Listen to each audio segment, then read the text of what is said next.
Hello everybody, welcome back to another video.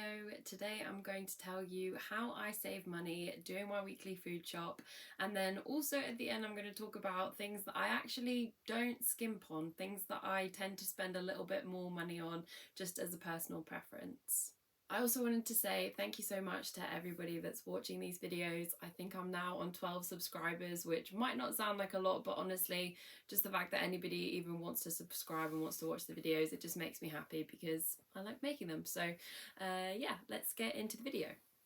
I'll take you through my routine first, just the things that I tend to do every week to keep us under budget. I do budget about £45 for food a week, and that includes food and drinks and things like that. If it's alcohol, toiletries or cleaning products, I tend to pick those out of the receipt and put those into separate categories, which you might have seen already in some of my budgeting videos. What I tend to do with my boyfriend is we sit down and we talk about what dinners and lunches and breakfasts we're going to have for the week, and then we write down those recipes and all of the food that we need for them. We're having tuna pasta, we're having toad in the hole, and we are also having chicken Caesar salad. So what I tend to do is write down all of the ingredients that we need, and then if there are any food items that I'm not sure if we already have, I'll put that in a little check box next to it, and then at the end of writing the shopping list I'll go into the kitchen and have a look what we already have. And oftentimes if I think we've got something, we do, and then we save money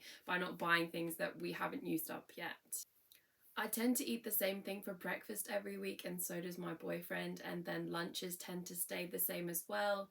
If we're having sandwiches, we usually have extra condiments and sauces and things that we might need in the cupboard, so we don't often need to stock up on those. Dinners we tend to take turns cooking, and then also we live with two other people in the house, so we take turns cooking for each other to save time in the kitchen, but then also to save some money by making meals that you can bulk make rather than just spending money for two people and then having waste or a bunch of leftovers. Once I've written my shopping list on paper, my personal preference is to put it into Google Keep, which is an app that you can just have different checklists on. I've had it for years and I have it on my phone, so it makes it easier when I go to the shops and I can just check the items off as I get them. When I get to the supermarket, I always take shopping bags with me, so I never buy any shopping bags at the supermarket because I have tons of bags that will last years and years. So I put those out in the shopping trolley, and then I'm ready to just put the items in as I go around. I always scan my club card. I personally use Tesco.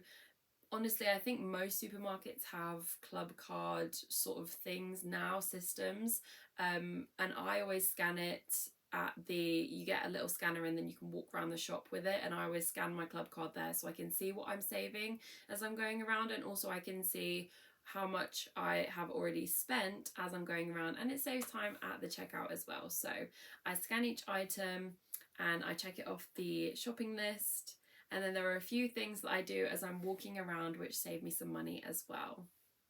There are some items that we get every week that I tend to look at what the club card deals are. So things like cheese, and I get yogurt as well for my breakfast. I will look which brands are on club card that week, and typically it will kind of go between 3 different brands and they all taste the same for those sorts of items. So I just look what is on offer that week and I go with that. So I think we had a different cheese brand this week, and then sometimes the fruit and veg are different brands as well. Sometimes the Tesco ones look the best, sometimes other brands look the best, and then the yogurt changes as well. Another thing is toilet roll and cleaning products. Those club card offers tend to change, and with toilet roll I just look what is the price and how many do you get for that price. It tends to change with each week how many you can get for the cheapest price, and again, this isn't something that I'm too precious about. It does the job, and that's all we need to say about that. When I get to the till at the end and I check out, I tend to have either some points that have accrued that I can use as a coupon. It's nice because I also get to see how much I saved as well with the club card prices. I also have 2 10% off vouchers that I have each month that I can use on my shop, and that is the Tesco club card membership. I don't know if other supermarkets have deals like this, but it's really helpful when we've got a more expensive food shop that we will be able to use the 10% off voucher, and we usually save £8 to £10 when we use it. So I'll put a picture on the screen about what my savings were. I think this week we saved £33, which seems insane to me, and we got other things. I think I got some toiletries too, which will come out of the grocery budget and go into the skincare toiletries budget, and then we also got a couple of cleaning products as well, which will come out. Now I'm going to talk through my list that me and my boyfriend have of things that we don't skimp on, which, if you're not British, that just means things that you don't buy cheap. And this is just personal preference. I'd love to know if you guys have any of these as well, things that you just won't buy the cheapest item for. The first thing is tomatoes, and this is fresh tomatoes and also tinned tomatoes. If you get the cheapest brand, I find that they just either taste really watery or too acidic. So we always buy the fresh on the vine tomatoes, and also the tinned tomatoes, we tend to go for the bigger brands for those as well, just because we find that they are nicer and it's not too much extra money as well. The next one is olive oil. Now, we used to be the mixed blends of oil and use that for cooking, but olive oil is really good for you, and also we just find that when we cook with the proper nice glass jars that we buy, or the glass bottles that we buy for £11 or £12, it lasts a long time and it is a lot better for you, and it tastes really good as well.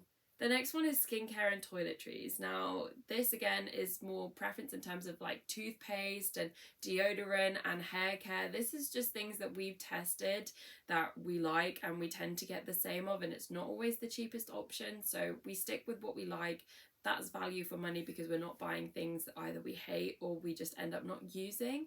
And then when it comes to skincare, I've always had really problematic skin, and I do buy some skincare at the supermarket, and that is why I'm lumping that in. So those sorts of toiletries and skincare items, I don't ever buy the cheapest option. I buy what I know works for me and isn't going to cause me any skin issues. So I thought I would just include that in there as well. The next one is something that my boyfriend put me onto, and that is dish soap. Now, they do have dish soap that you can get, that's like your washing up liquid, that sort of thing. They do have dish soap that is, 50p, but we always tend to go for a name brand one just because we find that it works better. And I never used to think about these things, but he did get me into that, so I thought I'd put that on the list. The last one is bread. Again, I find that if you get the cheapest bread, it's either filled with a load of stuff that isn't good for you, or it goes out of date really quickly. Actually, that bread tends to not go out of date, to be fair, and that's what worries me, is that it does last for a long time. It doesn't get mouldy for about 2 weeks, but it tastes like cardboard, or it falls apart when you put butter on. So we've got our tried and true brands for bread. Sometimes we'll get fresh stuff as well, depending on our recipes, and sometimes I might even make bread as well, which is not cheap to buy all of those ingredients. So sometimes I make the bread. For example, the chicken Caesar salad that we're making this week, we make our own croutons and we make our own mayonnaise. Now, that's not cheap, but it's things that bring us joy, so we spend the extra money to buy the ingredients to make those things, and it ends up with a really tasty recipe, and it's a bit of a date night making these sorts of things for dinner as well. These are all the things that have saved me money, things that I've learned to do just doing a weekly shop every week. The meal plan, I think, is something that some people, I feel there's two types of people. One type of person is someone that makes a meal plan, knows what meals they're making, and buys those specific ingredients for it. And then I think there's just, exactly the same amount of people that tend to sort of do a couple of shorter trips each week and figure out what they're doing on the day, or just buying ingredients and things they know they like, and then looking in the fridge each evening and making something based on what they have. For me, that's never worked, and my mum is someone that has always done a meal plan, so I've picked that up from her, and it works for us being on a tighter budget for food.